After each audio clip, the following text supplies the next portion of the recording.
कहते हैं जब इतिहास चुप हो जाता है और विज्ञान शक में पड़ जाता है तब मिथक बोलने लगता है। भारत में एक ऐसा मिथक जिसने हजारों साल से दुनिया को चुनौती दी, वह है पुष्पक विमान। सवाल है कि क्या यह सच में अस्तित्व में था? क्या प्राचीन भारत उड़ना जानता था या यह सिर्फ एक कल्पना है? आज हम इस रहस्य के पूरे द्वार खोलेंगे और आपको लेकर चलेंगे एक ऐसे दौर में जहां आसमान सिर्फ पक्षियों का नहीं बल्कि इंसानों का भी क्षेत्र हो सकता था। रामायण में पुष्पक विमान का वर्णन सिर्फ काव्यात्मक नहीं बल्कि तकनीकी रूप में मिलता है। एक ऐसा विमान जो स्वचालित था, जिसे हवा की आवश्यकता नहीं थी, जो मन की इच्छाओं से नियंत्रित होता था। राम और सीता लंका से अयोध्या इसी पुष्पक विमान से लौटे थे। सवाल ये उठता है कि इतनी स्पष्ट तकनीकी का विवरण एक हजारों साल पुरानी कथाओं में कैसे लिखा गया? क्या लेखक कल्पना कर रहा था या किसी वास्तविक तकनीक को सरल भाषा में समझा रहा था? कई इतिहासकार मानते हैं कि रामायण सिर्फ धर्म ग्रंथ नहीं बल्कि प्राचीन वैज्ञानिक युग की स्मृति है, क्योंकि इसका विवरण काल्पनिक नहीं लगता बल्कि उन्नत तकनीकी का रूपक प्रतीत होता है। बादलों के ऊपर उड़ना, सीधे मार्ग से जाना, मन से नियंत्रित होना, यह आधुनिक विमानों की विशेषता है। लेकिन इनका उल्लेख हजारों साल पहले मिलना यह सोचने पर मजबूर करता है, क्या वास्तव में भारत उड़ान की कला को जानता था? पुष्पक विमान अकेला नहीं था। महाभारत में भी उड़ने वाले रथों का स्पष्ट उल्लेख मिलता है। ऐसे रथ जो आगे पीछे ऊपर नीचे हर दिशा में जा सकते थे। ऋग्वेद और यजुर्वेद में उड़न रथ, मेघयान और यंत्र जैसे शब्द आते हैं। कई पुराणों में विमान सेवा और संरचना और संचालन तक के विवरण मिलते हैं।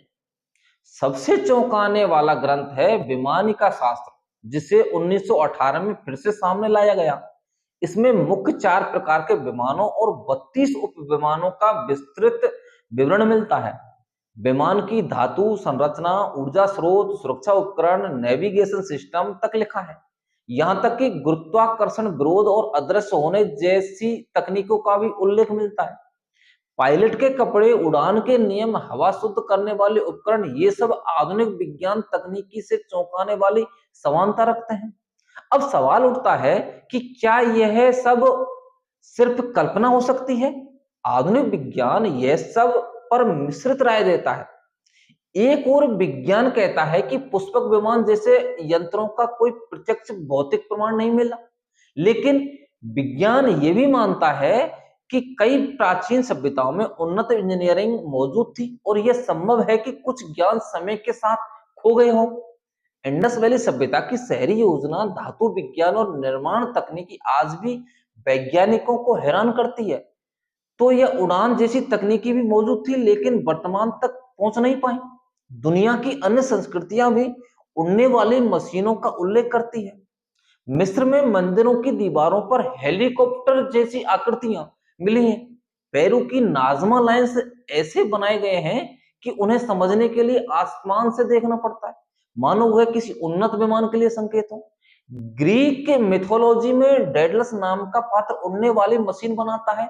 ये सब इशारा करते हैं कि मानव सभ्यता में उड़ान का विचार और प्रयोग शायद बहुत प्राचीन है, लेकिन भारत में वर्णन सबसे विस्तृत तकनीकी और प्रामाणिक लगता है। अब यह सवाल है कि अगर पुष्पक विमान था तो आज कहां है? उसके 3 संभावित उत्तर माने जाते हैं। पहला, प्राचीन युद्धों, महाप्लावनों या प्राकृतिक आपदाओं में यह तकनीकी नष्ट हो गई। दूसरा, कुछ तकनीकी गुप्त रखी गई और शायद आज भी कहीं भूमिगत कक्षों, मंदिरों या किलों में सुरक्षित हैं। तीसरा, तकनीकी तो थी लेकिन धीरे धीरे उसका ज्ञान खो गया, जैसे कई सभ्यताएं समय के साथ गायब हो जाती हैं।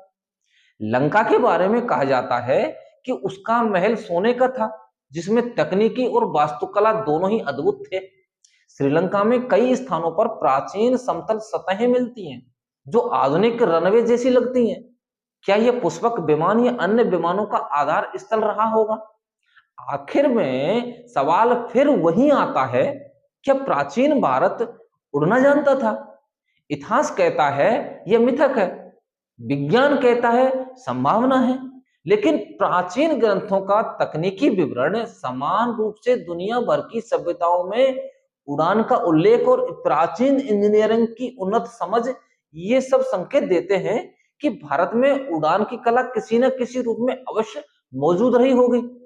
शायद पुष्पक विमान सच था, शायद तकनीकी किसी उन्नत युग की स्मृति है जिसे हम आज समझ नहीं पा रहे, या शायद वो सच हमारे बीच ही कहीं सोया हुआ है जिसे भविष्य का विज्ञान फिर से जागृत करेगा।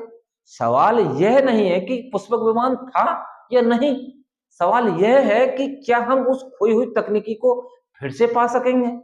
यही भारत और शायद मानव इतिहास का रहस्य है। धन्यवाद।